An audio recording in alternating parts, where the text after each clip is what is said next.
In the previous video, we saw how to find out the rational numbers between two given numbers. यहां पे हम देखेंगे ये video में how to find out irrational numbers between two given numbers. मतलब question अच्छे से पढ़ना पड़ेगा आपको। आपको क्या बोला गया है फाइंड करने के लिए? Do you have to find out rational numbers between two given numbers और irrational number between two given numbers.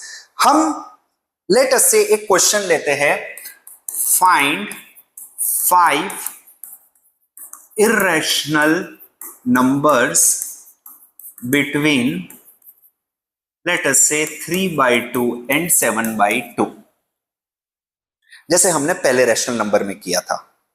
Okay, अब 3/2 7/2 अगेन हम सेम मेथोडोलॉजी फॉलो करेंगे जो हमने रैशनल नंबर्स में फॉलो करी थी, जहां पे पहले मैं डिनोमिनेटर देखूंगा। अगर जो डिनोमिनेटर सेम है then I will see the numerator.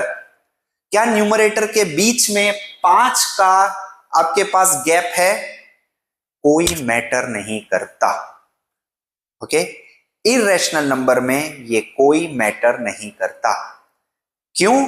क्योंकि there are multiple irrational numbers between two numbers. हमें पता है कि दो नंबर के बीच में अनलिमिटेड नंबर्स हो सकते हैं।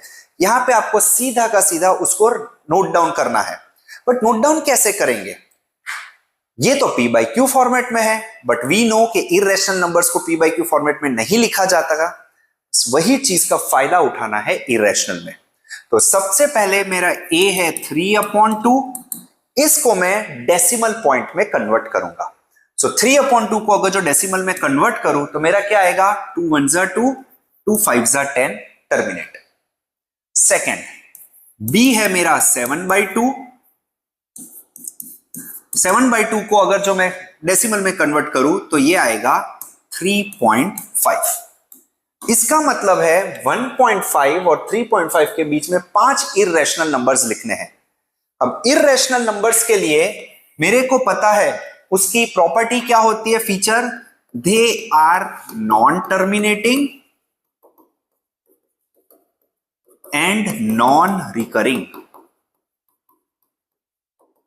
इसका मतलब है कोई भी एक अननोन पैटर्न वाला नॉन स्टॉप गोइंग नंबर, इन दोनों के बीच में 5 आप लिख लो। जैसे पहला 1.5 है तो मैं इधर लिख लूंगा therefore 5 irrational numbers between 3/2 and 7/2 are 1.5 1 2 3 7 dot dot dot. Second हो गया 1.5 1 2 5 1 1 2 2 1 1 1 2 2 2 डॉट डॉट डॉट। कोई पैटर्न रिपीट नहीं हो रही है। तीसरा नंबर कोई भी, बस 1.5 और 3.5 के बीच में होना चाहिए। सो लेट अस से थर्ड नंबर मैंने लिया 2.517324, कुछ भी, कोई पैटर्न नहीं जा रही है, ठीक है। फोर्थ ले लिया 3.127277277 डॉट डॉट डॉट, कोई पैटर्न नहीं आ जा रही है। 1 2 3 4 और लास्ट लिख लिया लेट अस से 3.312112211122111122, चलता जाएगा, कोई पैटर्न नहीं है। आपके 1 की नंबर्स चेंज होते जा रहे हैं, भले 2 के नंबर सेम हो, लेकिन कोई पैटर्न नहीं बन रही है। So this are your 5 irrational numbers between given two numbers.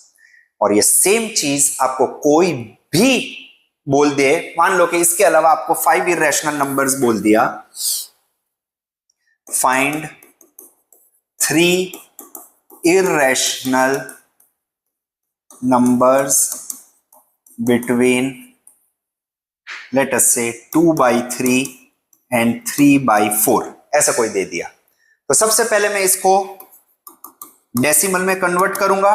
2/3 क्या हो जाएगा? 0.66666 चलता जाएगा। और b क्या हो जाएगा? 3/4। सो ये मेरा हो जाएगा 0.42 नहीं 4 5 4 6 4 7 28 2 4 5 20, 0.75, मतलब 0.6666 के और 0.75 के बीच में। अब भले ये रिकरिंग नंबर है, it doesn't matter, even if it is a recurring number, ये हमारे लिए रैशनल है, तो इसका मतलब है 0.666 के बीच में 0.75 के बीच में 3 रैशनल नंबर लिखने हैं। तो इररेशनल नंबर 1 क्या हो गया मेरा, इसके वजह 0.666 से बड़ा 0.66237234872 कुछ भी, कोई आपका पैटर्न नहीं बन रहा है। इरेशनल नंबर 2 क्या हो जाएगा 0.66226662266, ये देखो कोई पैटर्न नहीं बन रही है, ठीक है, एक और 6 लगा देते ताकि ये पैटर्न ना बने, ठीक है। थर्ड इरेशनल नंबर 0.712211221122, तीसरा इरेशनल नंबर। इसका मतलब है हमने जो रैशनल नंबर ढूंढा था वो रैशनल नंबर हमेशा p बाई क्यू फॉर्मेट में ढूंढा था, इररेशनल नंबर बाय डिफॉल्ट आप डेसिमल फॉर्मेट में ढूंढोगे। Okay, so this is what how we find irrational numbers between two given numbers.